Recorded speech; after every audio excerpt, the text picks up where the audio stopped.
Good morning and welcome to a new video. Have you ever been frustrated while taking photos because you either had the wrong settings or you didn't have time to put them into action? This happens often, and to counter this phenomenon, there's a hybrid shooting mode which allows you to combine the flexibility of adjusting your parameters with the advantages of the intelligence of your device. Myself and a lot of experienced photographers use it every day. Today we're going to uncover the mystery of this hybrid mode, which saves time and allows you to take successful photos more often. To do this, we will see the different modes that exist, they use, and how to set your camera to manual auto to maximize the performance.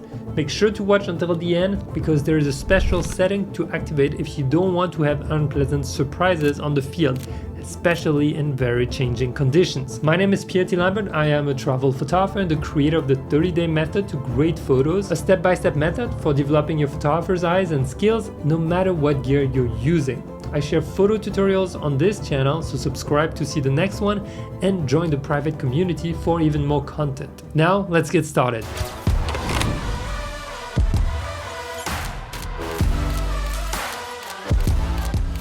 Alright, first things first.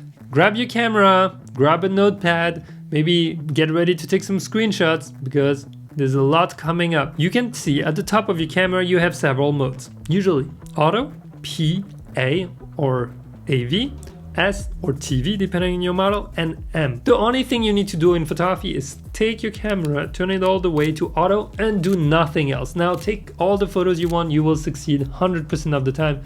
You're a pro photographer. Congratulations. No, I'm joking. Auto has its place. By the way, let me know if you've ever used auto on your camera or used the mode P. I know it feels like a black sheep. We don't talk a lot about it, but maybe I'll cover it in a different video. For today, we're gonna be focusing on one of the three most important modes. The three most important modes for me are A or AV, which is aperture priority mode. The other one is S or TV, which is shutter priority. And the last one is M, which is manual. A lot of people think this is the ultimate goal in photography, to be a manual shooter, but let me tell you a little secret, it doesn't matter. However you want to shoot, as long as you're able to achieve your creative vision, that's what's the most important. So don't get discouraged by naysayers that will say you need to know manual, you need to shoot manual if you want to take good photos. That is not true, okay? Let's just get it out there. I take my photos in all kind of different modes depending on the circumstances and what I'm trying to achieve. And look, the results aren't that bad, I would say. At least I am happy with my photos, my clients are, and that is what matters. So the question is, when would I shoot in manual and why am I shooting in a hybrid manual mode? My hybrid manual mode, I'm not gonna leave the cliffhanger longer, is manual with auto ISO. What you have to understand is that the aperture priority mode, A or AV, allows you to control your aperture, which controls your depth of field, and the larger your aperture, the more light comes in your camera, okay? Then we have the shutter priority mode, which allows you to control your shutter speed, which controls the motion in an image. Will the motion be frozen or will it be blurry? Will we have motion blur? This is a very important thing you want to control if you're doing, for example, wildlife photography, or if I'm doing street photography, I have someone running or bike or a car and I want to freeze that subject. Very important for me to control my shutter speed. I'm putting a little recap on the screen, but remember, the higher your shutter speed, the less light gets in your camera, and thus we need that last piece of the puzzle, which is the ISO that will compensate for a lack of light. How? Well, the higher the ISO, the more light you see in your images. The same amount of light gets in your camera no matter what the ISO is, but your ISO is a gain that will amplify the signal, and the downside of amplifying the signal is that you're going to get noise. The upside is that you can see better in it, right? So noise, what does noise do in your image? Noise adds artifacts in your image and also makes it a little less sharp, a less contrasty, and the colors are a little more dull. So technically you want your ISO to be as low as possible, or at least in the natural native range. We'll talk about it in a second when we're setting our limits. When you're on the field, if you have to think about all that all the time, you're gonna miss so many shots, right? That's where you want to shoot in manual with ISO auto. You want to leave the camera in charge of deciding how high the ISO will go in order to have a properly exposed image. All you're gonna take care of as a photographer is your creative control regarding the shutter speed and your aperture. This is what you can control. Literally, this is the two things you can control creatively in a camera. Now, you may run into situations where your exposure is still wrong. For example, a subject against a really bright background, or the contrary, a bright subject against a dark background, and the ISO is going too high or too low. So what do? You change the exposure compensation. Now, the exposure compensation, which also applies to semi-auto modes, will help you tell the camera, hey, whoa, you're making the image way too bright or way too dark. So please bump it up by one exposure or reduce it by one exposure. This is something I always fall back to and use constantly because it's very important. Same if you're doing backlit portraits, all that, you want to make sure you play a lot with your exposure compensation if you like to leave your ISO in auto. If you're controlling all three parameters, your exposure compensation is going to do absolutely nothing. The camera has nothing to change to help you. Another technique to compensate if your image is not as you want is, let's say you're taking a photo of a small street and the sky is very bright, but you want to expose for the bottom of the small street. You can simply point your camera down a little bit into your small street, press the AEL, which will lock the exposure. It's auto exposure lock to that bottom of the street, recompose however you want and take the photo, or even move around. Extremely helpful. I talked about it in a separate video also about different techniques to use if your photos are not how you want them to be. You can watch it, but it's a toggle on or it's a hold button. I like to set it to toggle. Now you may be asking yourself, okay, but how do you limit your ISO so that they don't crank up to infinity and your photos look terrible?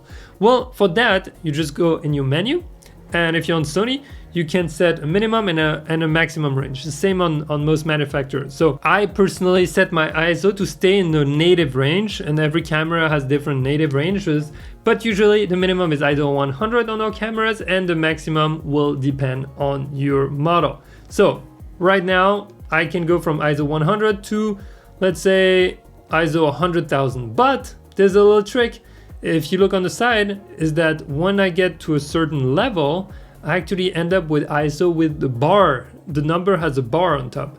And those are not native ISO. They're kind of, in a way, computed, and they're gonna have a lower dynamic range than the other ISO. So watch out for these. If you're like, oh, I'm gonna put it to ISO 50, it's great, and then I'm gonna put it to ISO 100,000. Well, no, you're gonna lose really with those ISO that have a bar. You're gonna lose some information there. So they can be good crutches, but I would not rely on them. So my main solution is set my ISO, for example, between 100 and 25,600, depending on your camera. It may be 6,400 for you, the maximum will depend on your camera and your tolerance to noise. How much noise are you able to tolerate in your images? How much post-processing do you want to do? Whew! I know that's a lot. I hope you're following. If you do, and if you like it, if it's helpful, leave it a big thumbs up and let me know in the comments if that makes sense or if something's completely unclear. Now imagine I'm in the street and I'm walking and there's a bike coming up and I was doing semi-long exposure, 150 millisecond, f4. Suddenly the bike comes and I want to freeze the action. Well, the issue is that it's gonna be slow for me to change my settings back to, let's say, 1,000 of a second and nail the subject, right? It's gonna be super slow. So how do you do it? This is the secret hack I told you about.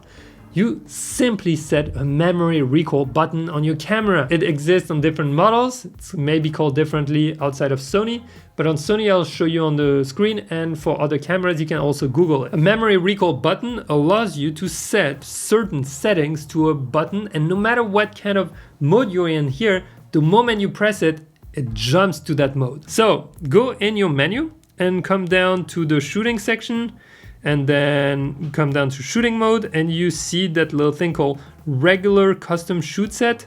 Here it's called recall custom hold 1, and right there you can choose if you want to recall into aperture priority, shutter priority. It's up to you. I'm gonna set it to shutter priority, minimum 1,000 of a second, continue shooting, yes. Then I want it to be in metering mode multi.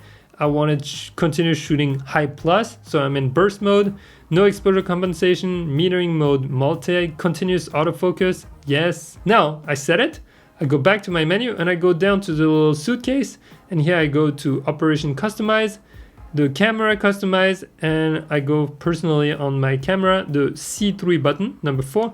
I'm gonna set it to recall custom hold 1.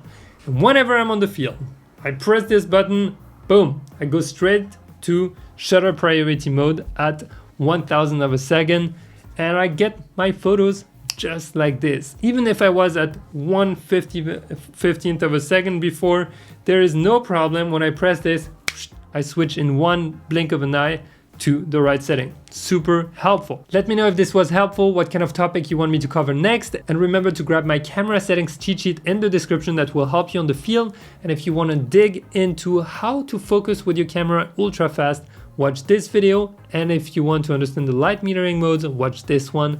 Now, get out there, go shoot, try something different, try something new. I'll see you on the next one. Bye.